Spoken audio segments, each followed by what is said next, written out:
Isang mabiyaya at masaganang araw po sa atin lahat. Welcome back po dito sa ating YouTube channel, Tagapanood TV. Ano kaya ito? Eman Bacosa Pacquiao at Jillian Ward may pasorpresa. Alamin, yan po yung ating bibigyan ng comment or reaction, opinion sa araw na ito. Pero bago po tayo magpatuloy, muli ko po kayong iniimbitahan, lalong-lalo na po sa mga nanonood lang at sa mga bago lang po napadaan dito sa ating channel na hindi pa po nakakapag-subscribe, mag-subscribe po kayo. Libre lang po ang mag-subscribe mga tagapanood. Wala pong bayad yan, kaya huwag po kayong matakot at i-share nyo na rin po ang ating video at i-like para mas marami pong makapanood nito. Kaya naman, simulan na po natin ang ating reaction video sa araw na to mga tagapanood. Let's do this! Okay, kasama natin si Eman Bacosa Pacquiao at may laban fight PBF lightweight. Ang unang tanong ko pare, nakita ko yung interview, yung video ng kalaban mo. Parang gusto yatang agawin si Jillian Ward eh. Sige. Subukan mo. Sige po.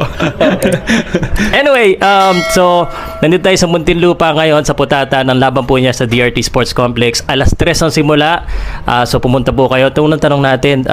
Of course, sa boxer laging mahirap yung timbang. Kumusta naman yung proseso ng timbangan mo? Kung nagkaroon ng konting issue pero pumasok din, anong nangyari? Masasabi ko lang po is glory to God. Maayos naman ng lahat. At saka panoorin nyo lang po sa mga highlights ng mga vlogger yung mga weigh-in namin. Tsaka unang-una, itong laban na to is para to sa mama ko, pating belt na ito. Kasi hindi interesado sa mga bagay na yan. Gusto ko lang talaga manalo at i-glorify ang Panginoon. At someday, pag nag-retiro ako sa boxing, maalala ako ng tao as a good son, not just as a boxer, na ipinaglaban ko yung magulang ko at mama ko sa kahit kanino man, hindi lang as a true champion but as a protector of the family. Napakabuting anak talaga nito. Alam mo, kanina nakita ko yung mami mo, medyo emotional eh. Emotional lagi mo yung lumalaban eh. Yes po. So, eto nga, no, dinedicate mo sa mami mo, pero Father's Day din bukas. Yes po. And you have your father na, yung father mo by blood, and father mo na naghuhulma sa'yo ngayon. I'm sure, dinededicate din mo rin sa kanila to. Dad, I just wanna make you proud too. Happy Father's Day. Happy Father's Day po pa. Dalawang papa. Oh, yes po, yes po. Alright, going into the fight, pangalawang beses mo na nakalaban to si Rodelyn Perez. What can we expect? Kalos kakilala mo na yung kalaban mo. We can expect a very good, exciting fight. Yun na lang po, abangan natin bukas. Wala na po masyadong salita. Bakbaka na po. Hindi, syempre last time parang nang nakita kita, pinabaksak mo ilang beses kalaban mo eh. Yun ang inaabangan ng mga tao. Ano ba sa tingin mo? Ipag-pray na lang po natin na maayos yung laban. Okay. Yes po. Maayos ang laban. Of course, isa pa sa tanong ng mga tao, no? Last time may nanood na sikat na maganda. Kaya may manood kaya ang sikat na maganda? Abangan nyo na lang po. Secret. Alright.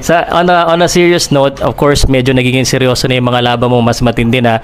First title fight sa mga anak ni Pacquiao na ano na yan, ano? Wala pang anak ni Pacquiao nakakalaban sa title fight. How important na maipanalo mo itong laban na ito ngayon? Unang-una, para rin to sa Panginoon na sa lahat. Yari na mga tagapanood, pati ako na-sorpresa dito eh, no? Akala ko talaga kung ano yung sorpresa ni Eman at ni Jillian.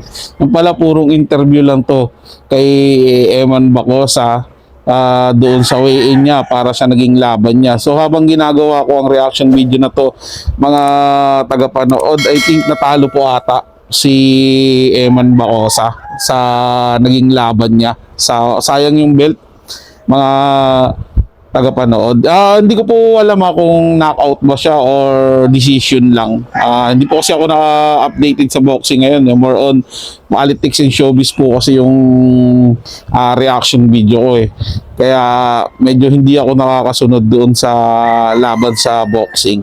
So yun nga, talo nga daw po si Eman Bacosa Pacquiao. At hindi ko rin po alam mga tagapanood kung nanood si Jillian Ward. Kasi dito sa nag-i-interview sa kanya, tinanong kung may maganda at sikat daw ba na manonood sa kanya. Kaya sabi ni Eman, kasi hindi rin naman siguro siya sure, sinabi niya lang na abangan na lang daw po. Pero hindi ko talaga sure mga tagapanood eh. Hanapin ko po yung video if meron, tapos gawa natin ng reaction kung nanood man si Jillian Ward. Pero alam ko talaga natalo po si Eman Bacosa doon sa naging laban niya kay Perez. Kaya ayun, medyo nakakalungkot din kahit papaano kasi natalo siya. Yun sana yung pang regalo niya sa Father's Day, kaso yun nga, bigo siya. So abangan na lang natin sa mga susunod na mangyayari o sa susunod na plano ni Eman Bacosa Pacquiao. Basta ako, mga tagapanood, solid support ako kay Eman Bacosa. Anumang karir ang tahake niya, pero mas nag-aantay ako doon sa love team nila ni Jillian Ward. Kayo mga tagapanood, ano masasabi nyo? I-komento na ang inyong saloobin sa ating comment section. Pag-usapan natin yan at syempre pupusuan ko po yan. Sino lang po mga tagapanood, ito'y comment at opinion lamang, wala pong personalan. Paalam po at mabuhay po kayong lahat. Maraming salamat po sa inyong panonood.